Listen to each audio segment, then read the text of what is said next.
Open up your MTT, factoring and solving using all methods, practice 2. We're going to look for a GCF. It's going to be 4. 4, that's going to leave us 2x squared plus 5x minus 12. We're going to go ahead and bounce.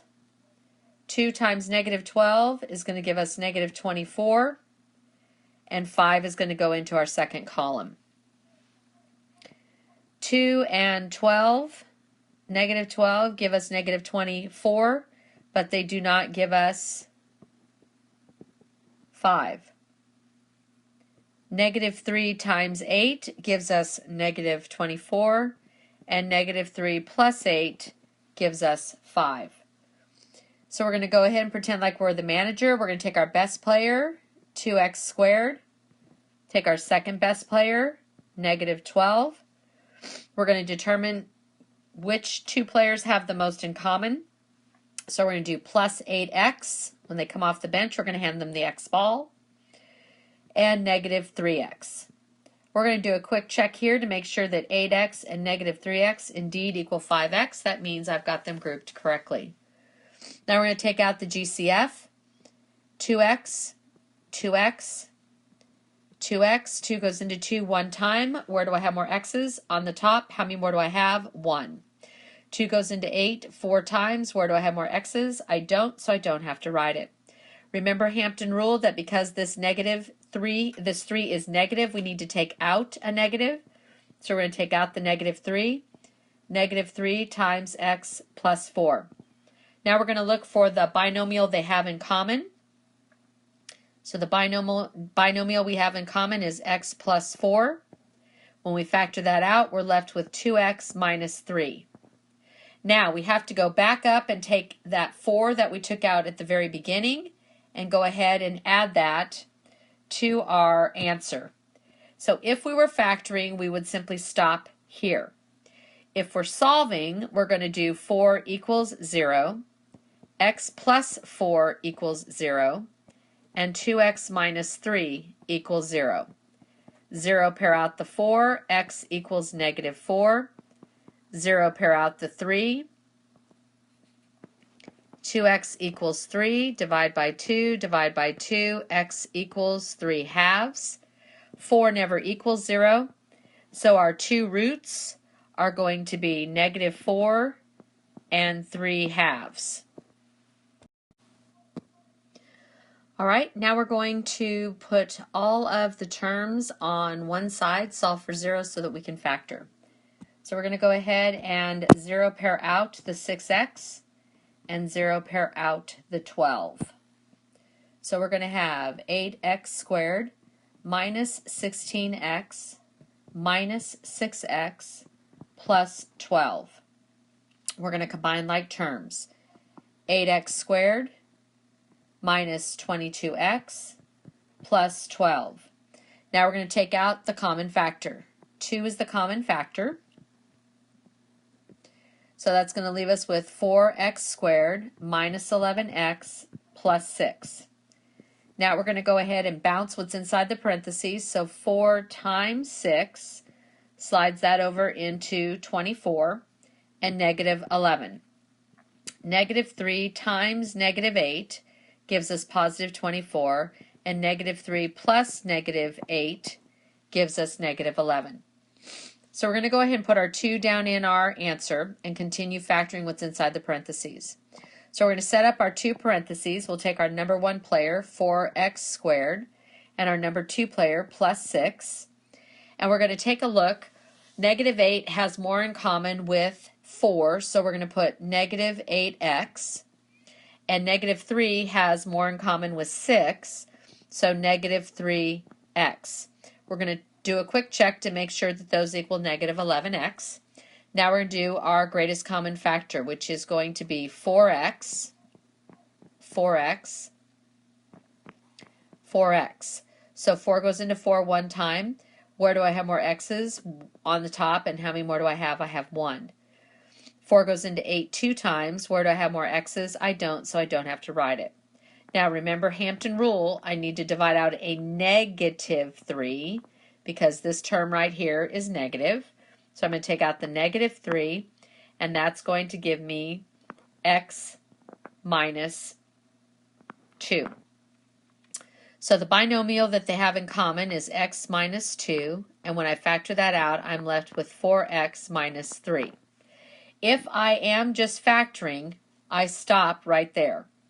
If I'm solving, I'm going to do 2 is equal to 0, x minus 2 is equal to 0, and 4x minus 3 is equal to 0.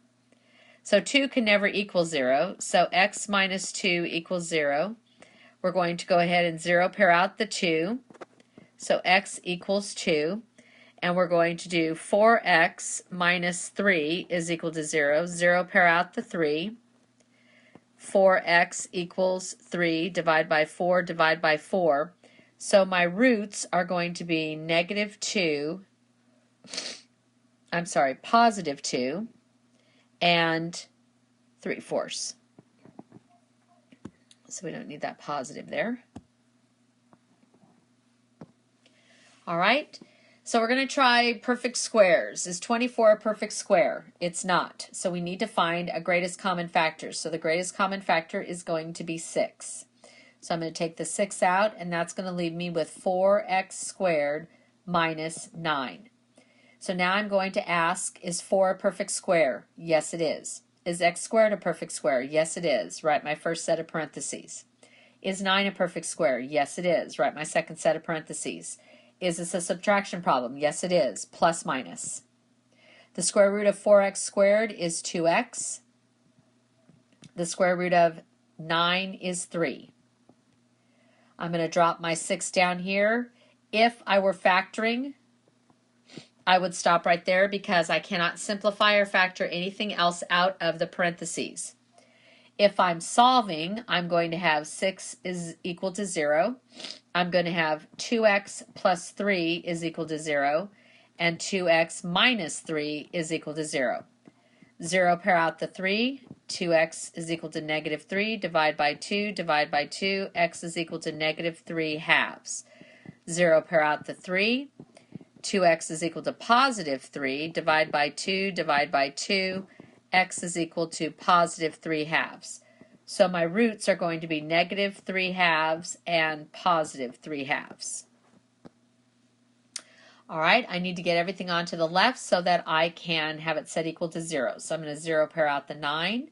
So 1/4 x squared minus 9 is equal to 0. Now I'm going to look at this 1. Is this 1 a perfect square? Yes, it is. Is this 4 a perfect square? Yes, it is.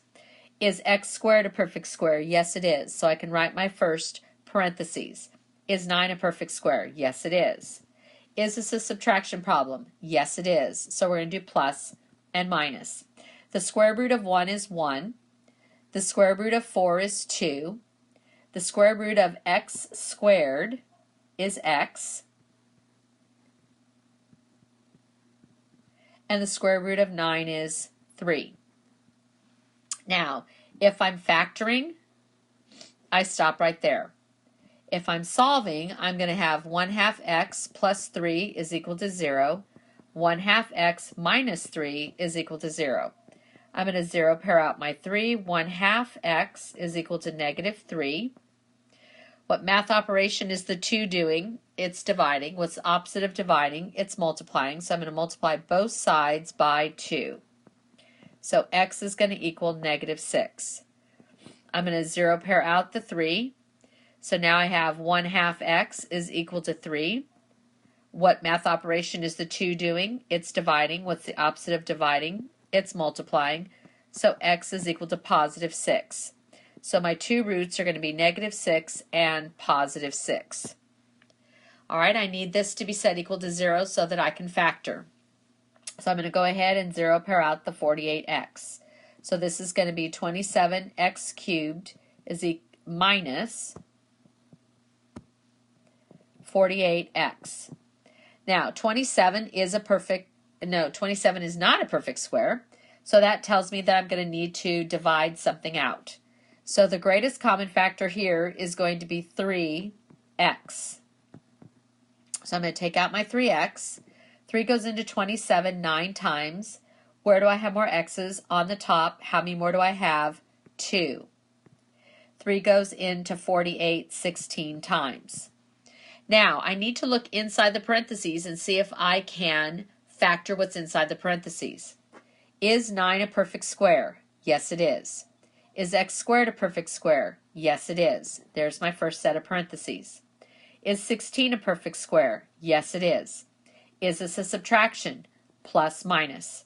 So the square root of 9x squared is 3x, and the square root of 16 is 4. Now I'm going to drop down my 3x that I factored out first, and if I were just factoring, I would stop there.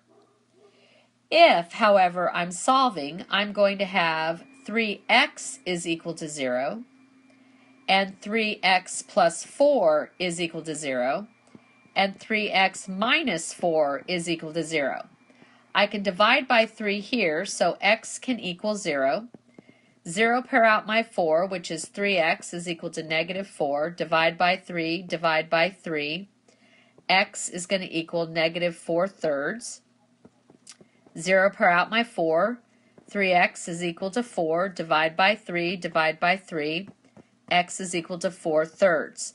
Notice that this equation had a cube for the highest exponent. That means I'm going to have 3 roots. So I am going to have negative 4/3. I'm going to have 0. And I'm going to have positive 4/3. All right, now this is an example of a perfect square trinomial. How do I know it's a perfect square trinomial? I look at the first term. Is 4 a perfect square? Yes, it is. Is x squared a perfect square? Yes, it is. Then I look at the last term. Is 1 a perfect square? Yes, it is. So now I'm going to check the middle term. I take the square root of 4x squared, which is 2x, and I take the square root of 1, which is 1. I'm going to multiply those two together, and then I'm going to multiply it by 2 to double it, because that's what would happen if we were boxing it. So 2x times 1 is 2, and 2x times 2 is 4x. So because that equals what my middle term is, this is a perfect square trinomial. Perfect square trinomial means it's going to be the square root of the first term, 2x, and then it's going to be plus 1, and 2x plus 1. And when we simplify that down, it's going to be 2x plus 1 squared. Now, if I'm factoring, I'm done. If I'm solving, I'll do 2x plus 1 equals 0, and I'll just simply solve one of them because they're both identical. So divide by 2, so x is going to equal negative 1/2. So my solution or my root will be negative 1/2. And that's factoring with all methods, part 2.